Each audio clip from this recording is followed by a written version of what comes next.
Yeah, how are we doing this morning? It is kind of more chill. It is in a minute as well, maybe not a minute. Maybe give me like 5 or 10 minutes. In a minute, David Stark is going to make his return to the stage here, which is great. Our founding and recently retired senior pastor, and we're gonna have a little conversation as we kind of carry on in our teaching this morning. It'll be great, and it'll be kind of more chill because of that. So, but for now, what I want to do actually to start is, we've been in this series called Better Than this is the 9th week, and it's going to be the last week here, and we have kind of like skimmed over just like a whole bunch of topics. And they're like, I don't know, for me at least as a teacher, I'm like, every single one of these weeks, I'm like, man, we should do like a whole sermon series on this one topic. We should probably have like more small group discussion on it. We should have some more Bible study and all that. And it's like we're just kind of like skimming over these very, very substantial topics as we go, one after the other after the other. And so from that place, it's like sometimes I've just been like, God, you know what? Are we getting deep enough? Like, is this, is stuff really like sinking in or not? Like, it just feels like we're on the surface. And what he's just really reminded me is really of this prayer that I'm so grateful for that Danielle introduced to us out of Psalm 86 that we've been praying for all these 9 weeks. We started out doing it. We've been trying to pray it as often as we can. We still have little cards back there if you want to take one with you. Just remind you of it. And the reason I'm so grateful for it is because it's this sort of prayer that really holds together what God is doing in our hearts, like in our lives. And what I mean by that is you can't always tell what God is doing in you, like in real time. You can't. Like sometimes it's just sort of imperceptible. In fact, sometimes you might feel like, man, I haven't really felt God, or I don't see how I've changed at all, in all this time. I've been doing these things. I don't, like sometimes like day to day and even week to week and sometimes even month to month, you can't really tell. But what I've really seen over and over again in my life is over the long term, when your heart is postured in the direction of a prayer like Psalm 86, that is a prayer that God will answer all the time, every time. And he does it again, sometimes imperceptibly, but he will do it, right? So that's one of the things I love about this prayer. So we're going to pray this together. We'll say it out loud one more time here in our series. And then I'm going to just give us about 30 seconds of quiet, and then I'll pray for our time, and then we'll get started from there, okay? You do that with me? So here's Psalm 86. Teach me your way, O Lord, that I may walk in your truth. Give me an undivided heart, that I may fear your name. I will praise you, O Lord, my God, with all my heart. I will glorify your name forever. Amen.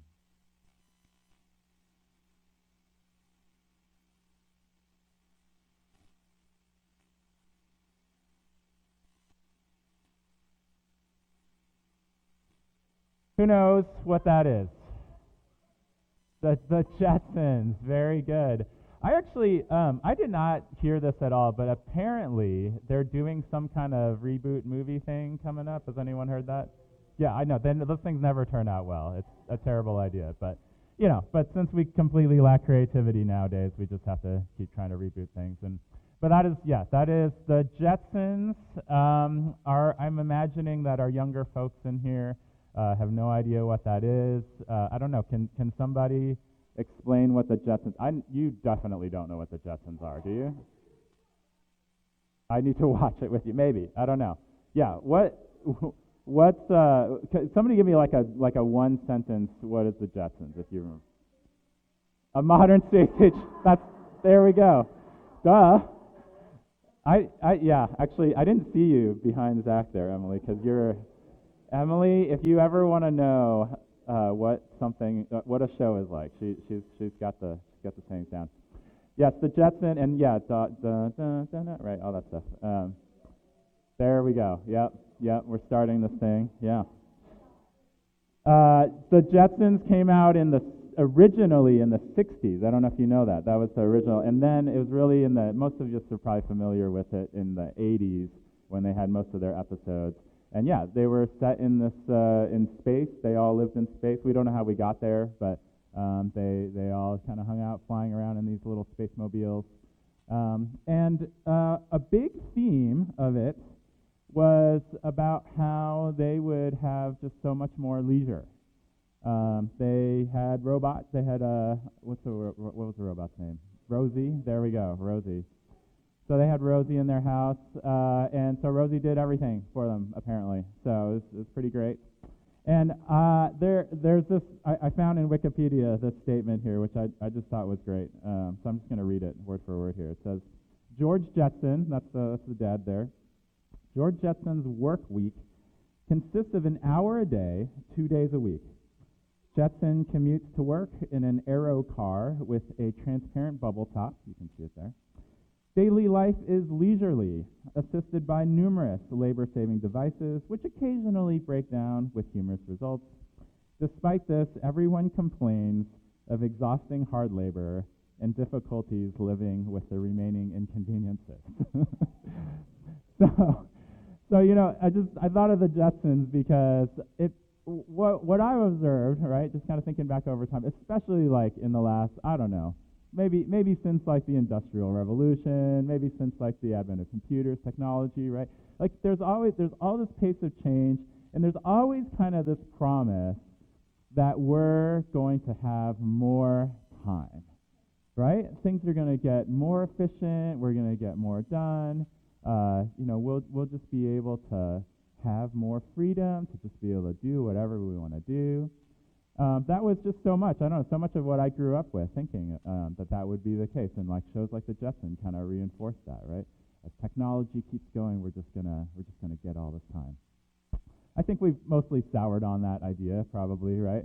We have AI coming out right now, but nobody's like super hopeful that AI is gonna like change everything for the better. Mostly, I think people are worried about how it's gonna mess things up and like take over the world or take jobs away and things like that, right? But there has historically always just been this idea that maybe as we progress as a human race or something, that we're going to end up with more time, right?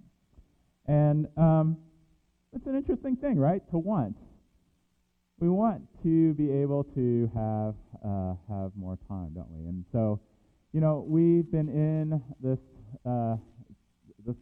phrase here as adults, I say a lot, right? It's like, anybody feel this way? I need more time. You ever said that before?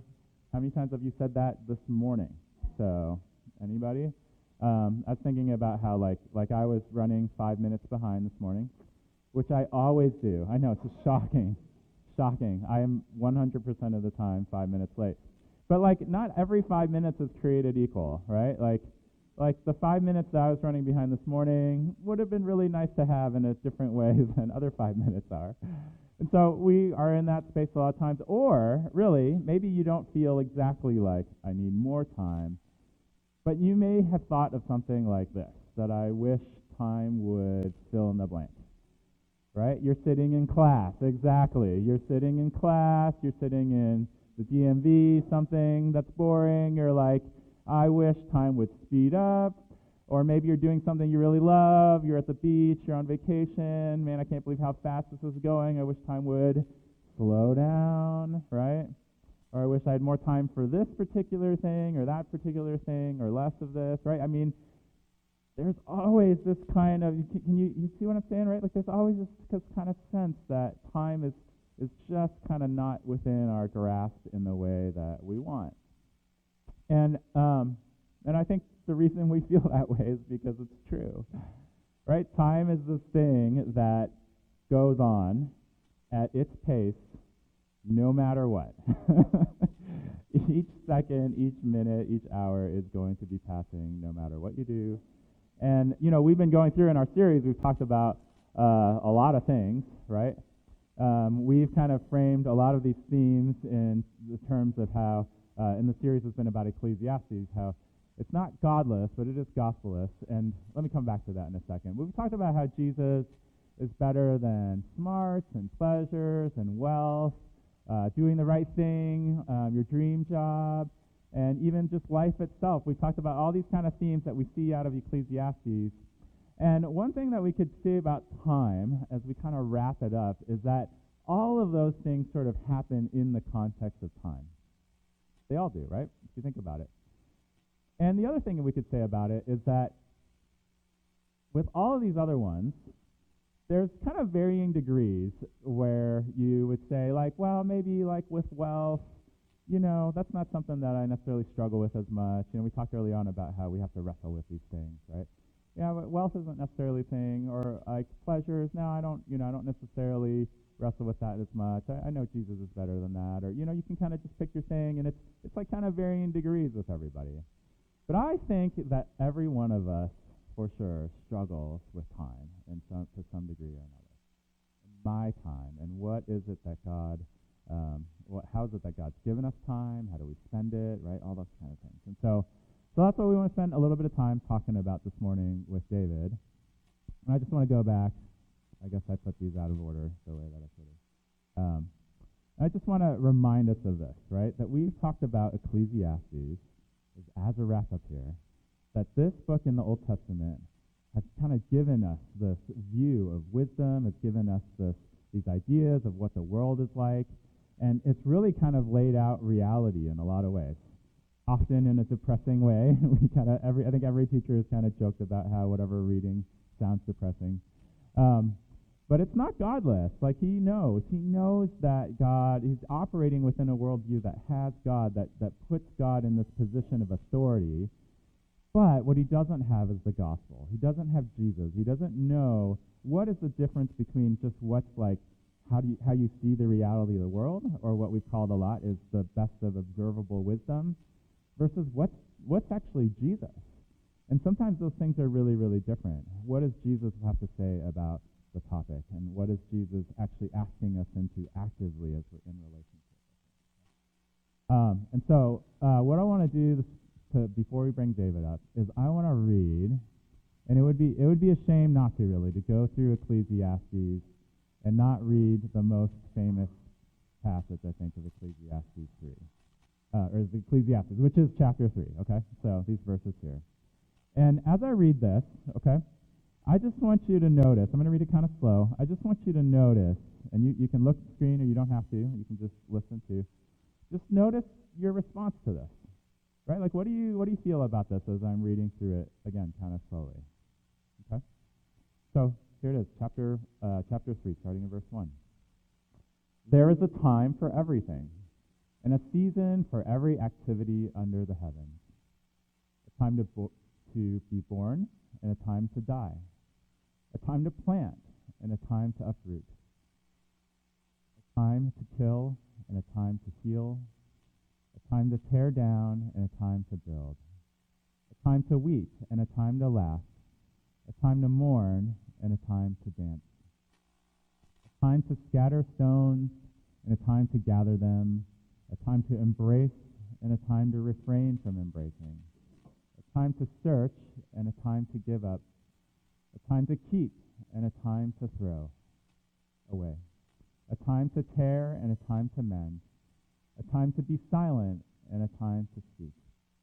A time to love, and a time to hate.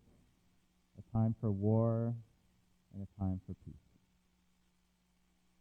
So don't say, you don't have to say anything out loud, but when I read that, how does that strike you? I think for me, it's like this message that he's observing about how time just goes to say, like, man, you can't really control things very much, right? I mean, these things just happen. The opposites, when you're in a good spot, that's great, but it's going to end. But also when you're in a bad spot, that's probably going to end too. But they're not controllable. You don't get to necessarily say, hey, I'm only going to live in time for peace, and then I'm never going to have any conflict. That doesn't get to happen. You don't get to say, like, I'm only ever going to live in a time where I'm gathering, but there's never any destruction or never any throwing. Like, these things for me just say, like, they're not in control. And so what do we do with that? I think the best of observable wisdom essentially is something along the lines of, well, we can accept that, right? We can just accept that, and we can sort of maybe stop trying to fight it so hard, and maybe that helps us to have some peace and maybe be able to go along with it. And I think that's a really good message. That's a really good message.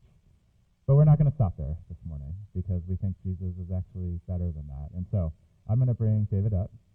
This is David Stark, if you don't know David Stark. He is, okay, let's see here.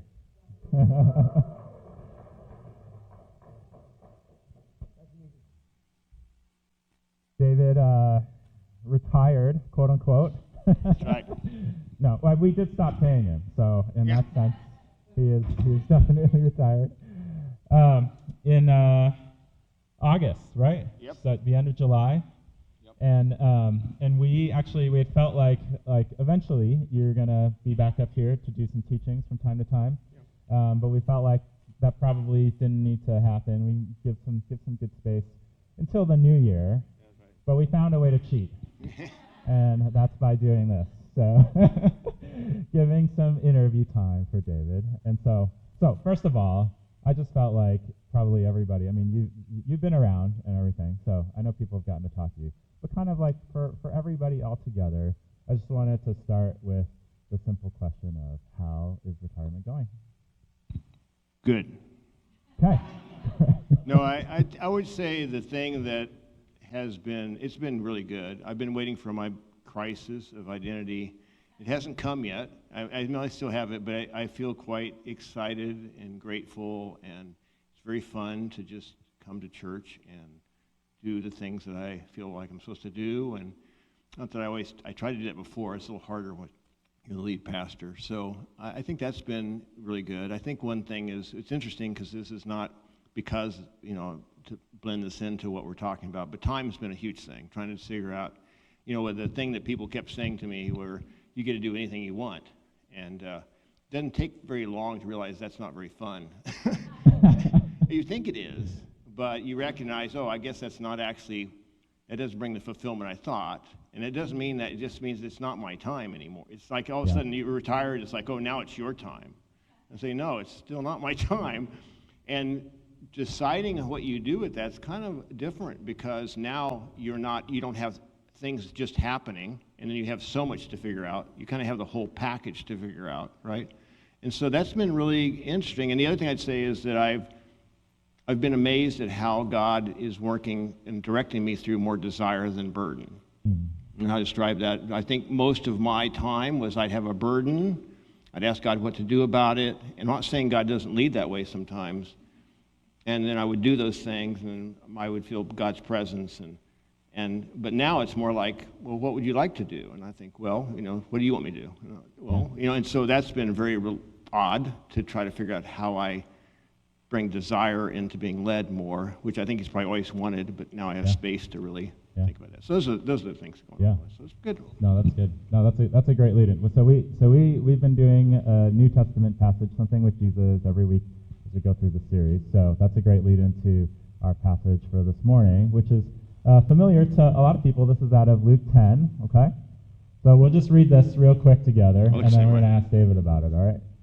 So this is Luke 10. It says, as Jesus and his disciples were on their way, he came to a village where a woman named Martha opened her home to him. And she had a sister called Mary who sat at the Lord's feet listening to what he said. But Martha was distracted by all the preparations that had to be made, and she came to him and asked, Lord, don't you care that my sister has left me to do all the work by myself? Tell her to help me. Martha, Martha, the Lord answered, you are worried and upset about many things, but few things are needed, or indeed only one. Mary has chosen what is better, and it will not be taken away from her. So just as we look at that story, David, so in this not really context, teaching. But what do you see? You stop me if that? it starts going that direction. But what do we see in that passage as it relates to time? Well, I've taught on this passage a lot, and most people are familiar with it, and some of you are like, I'm Martha, and I'm mad too, or whatever, or other people think I'm, so but I really think as kind of backing away and re-looking at this with the concept of time that was happening, I think is really a great way of looking at this. And what I noticed in this is that I just could understand, what this is. He's not rebuking Martha like, you're an idiot. It's like you're picking good things, but there's a better thing you're missing. And he's just really compassionate about this. It's not like a strong rebuke. And so it's like, but there's a better thing than what she was doing, and he was showing that. And I think as I look at that, I guess that there's lots of ways you could go with this passage, but the thing that stands out to me the most is, I used to kind of think, I've been the Mary, mainly because I don't cook, I guess. But I didn't know how to relate to. But really, what I relate to is what was happening inside of Martha, right? And that's what I kept thinking about, like, what was going on in there? You can imagine having Jesus over, and it's great, Jesus is coming. I mean, how you'd be like, this is going to be a good night. It has to be right. You're a hospitality person. You're getting things cooking, and so you have an image, you have expectations of what's going to take place, and as it starts happening, you realize you're running behind, maybe you spill something, something doesn't work right, and I could just feel inside of what she started feeling like this is my plans aren't happening as I expect, and then after a while, you realize I'm behind time, and then you happen to notice Mary, and like the expectation was, well, you were going to help me, weren't you? Probably didn't even maybe discuss it. I don't know. Yeah, I'd spoken maybe. I don't know. And but either way, it's like I'm getting a little ticked here. So to the point that she kind of comes out and makes this pretty big thing, and so she's pretty elevated, I think, internally. And I thought, boy, I can relate to that feeling, right? And so that's where I feel like. That was where I really understood what it was. It wasn't so much that this was the right thing. So every time you walk in the house, Jesus walked in the house, you go to his, it's not some rule. There was something happening here where Martha was seeing through a lens that Mary was not seeing through. She had a paradigm that was so unique compared to Martha, and Jesus affirms saying she's seeing time correctly in this moment. And as I thought about that, I thought, well, that's really the spot where I realized that, when we see, how do we see time, and how do we see it in a way that's eternal, the way God is seeing time? And that just caused me to just think more about what was going on inside of her. Because here's what she knew. The way she was seeing time took her to pulling away from God and people in some way. You could feel the frustration, and it took her away. And Mary was right in Jesus' presence. And so in my mind, I realized the way of this way of looking is just a kind of unique way of looking at time.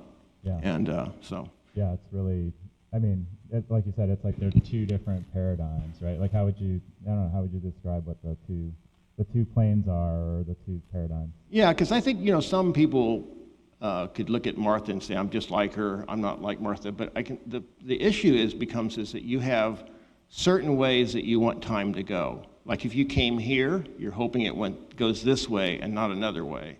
And you're hoping it will be this experience, not another experience. But then I started taking that kind of further out. But see, the reason I relate to him, I have people who know me. I have a lot of thoughts of how it should go. Yeah. I do it really calmly, but I have a lot of opinions on how it should go.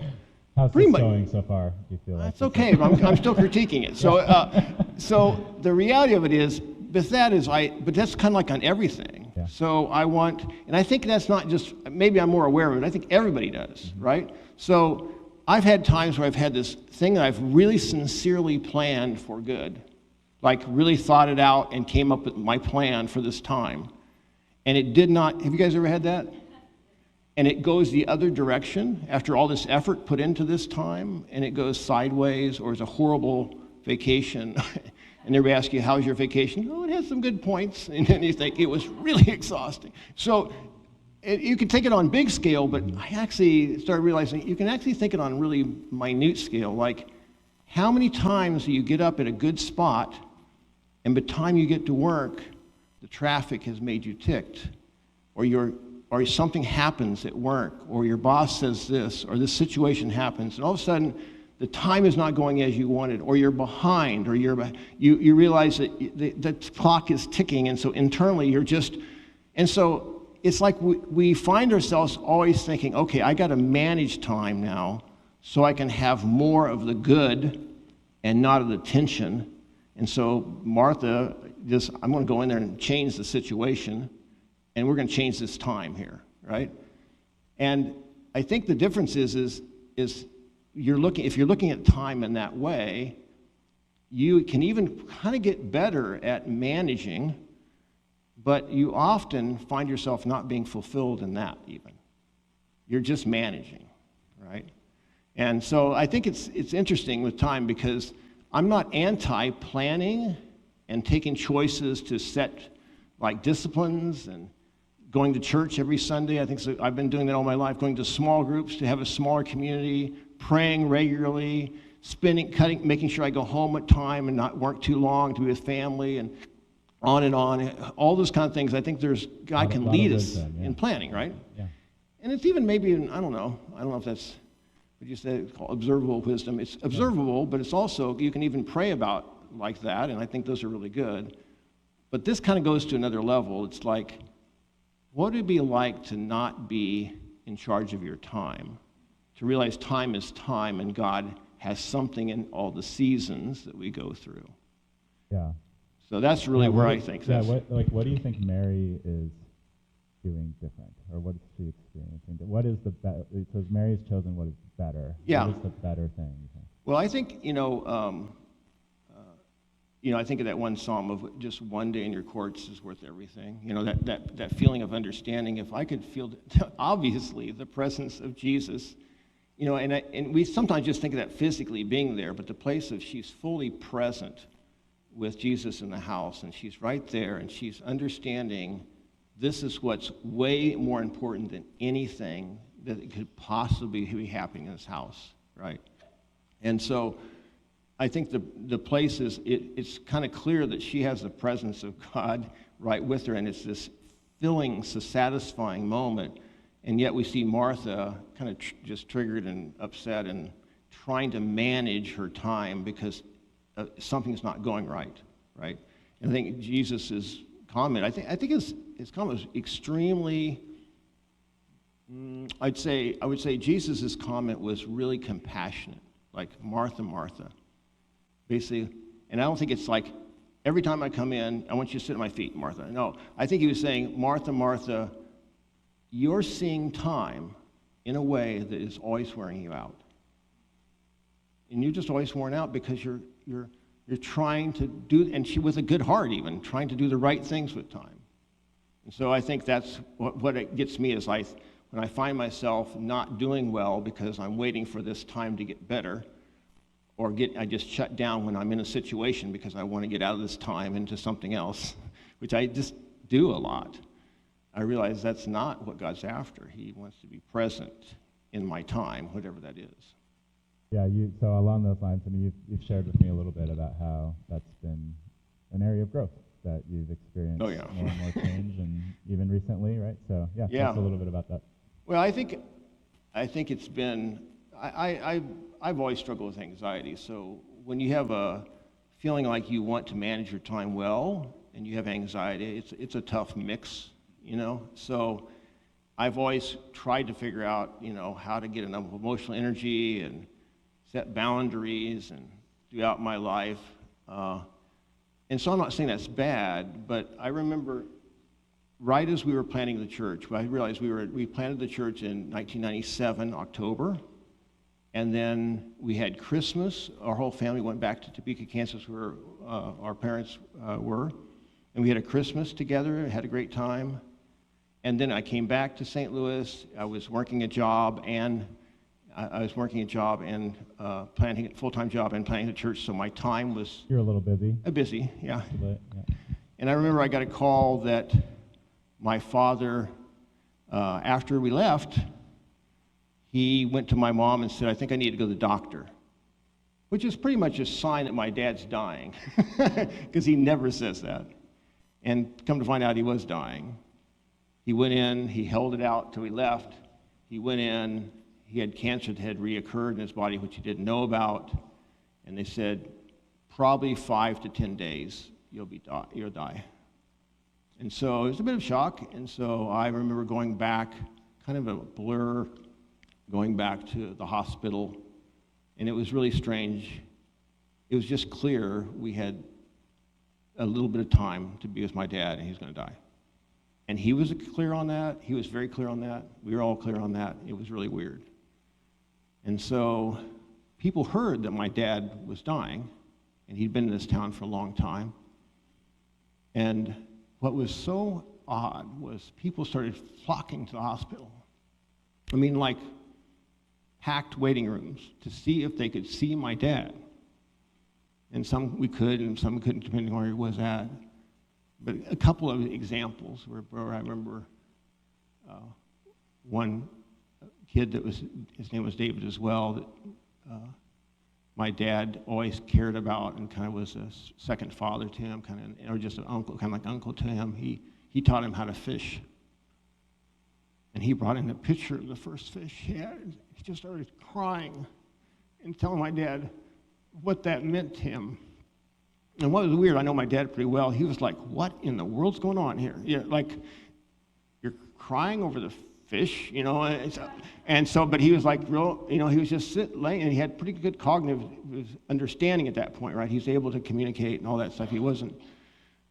And then another guy he came in, and I didn't even know these things. It's like he just began weeping, he has 2 kids, and a family, he owns a muffler shop. I mean, he comes in and he just begins weeping and saying, you know, when I was going through my Coke addiction, remember that time you said this to me? And remember that time, you know? And I mean, this was just happening like in a row, right?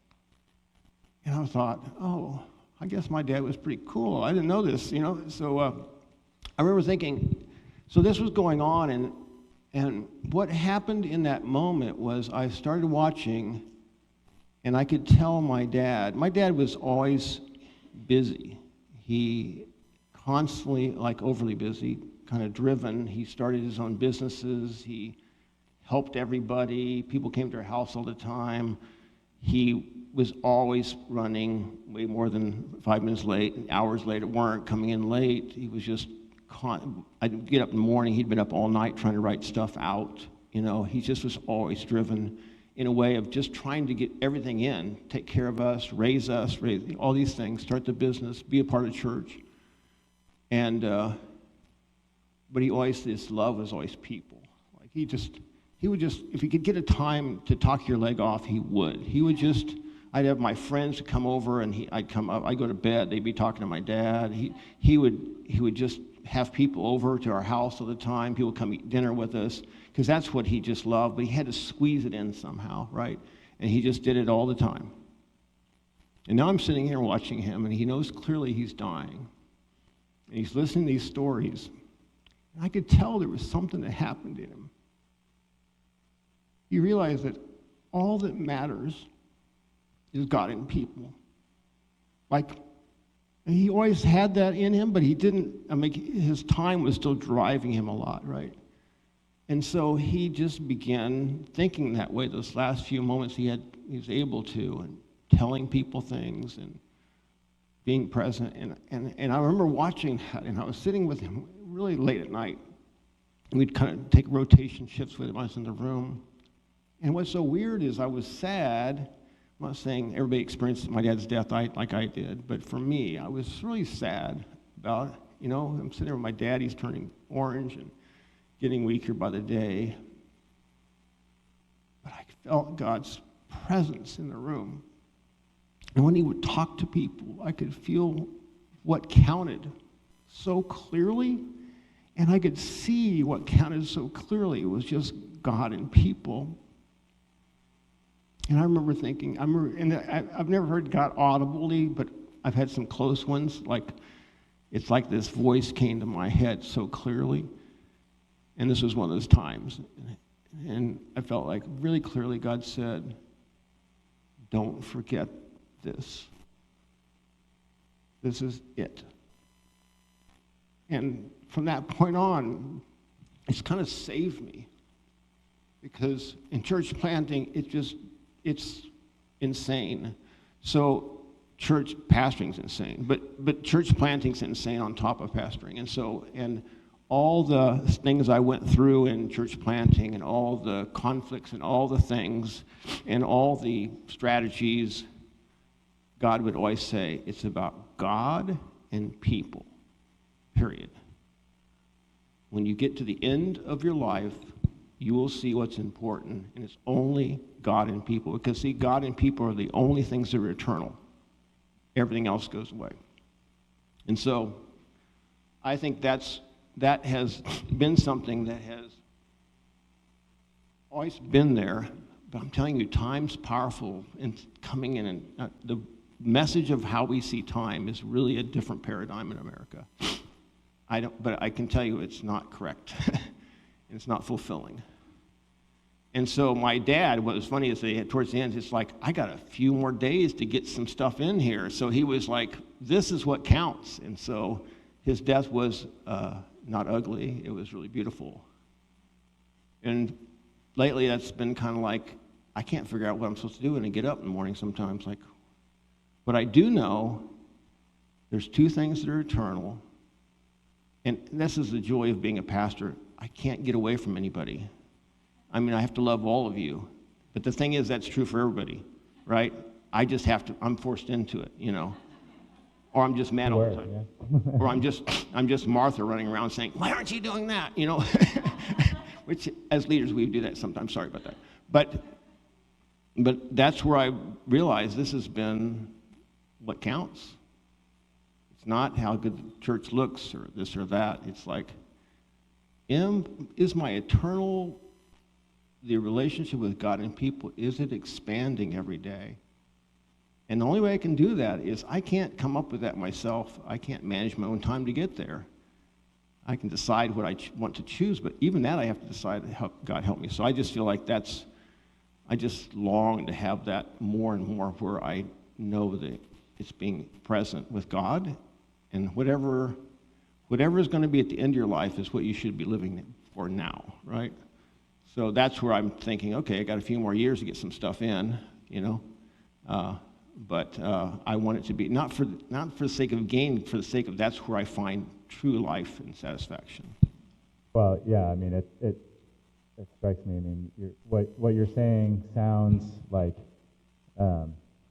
you could take it as like, oh no, we got to get all this stuff in before we die or something, right? Which is the opposite of what is actually you're seeing that it's the eternal perspective around God and people. Like one of the things I notice about this story is like Martha is around God, literally, right? Jesus is in the room, and she's doing all the stuff for people, but it's the perspective of the eternal that's missing, right? And so I love that that's what well, even when it talks about this place of it won't be taken away from you. Yeah, that's the question is do you want to see in a way that you're investing in things that won't be taken away from you, that will never be taken away from you? And God makes it really clear that's what we're made for. So it's not like a chore.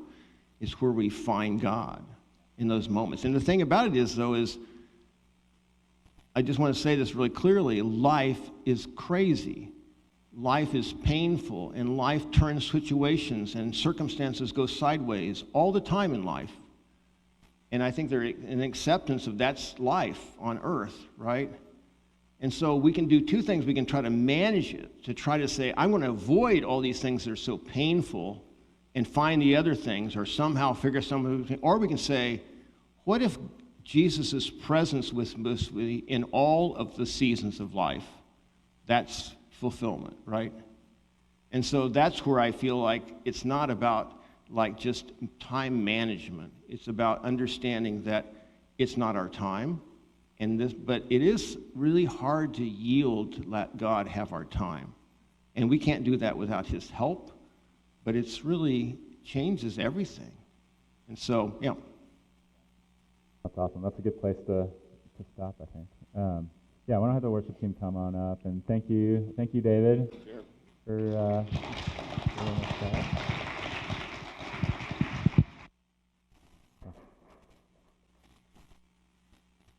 this. think I've got a... So, in the next part of Ecclesiastes, I'll just read this as they're getting set up. He goes on, he says, "What do workers gain from their toil? I've seen the burden God has laid on the human race." This sounds a lot like the rest of Ecclesiastes, but there's this one little part of it where you get a glimpse of the gospel in Ecclesiastes. It's pretty rare in the book, but it's in these lines here. "He has made everything beautiful in its time.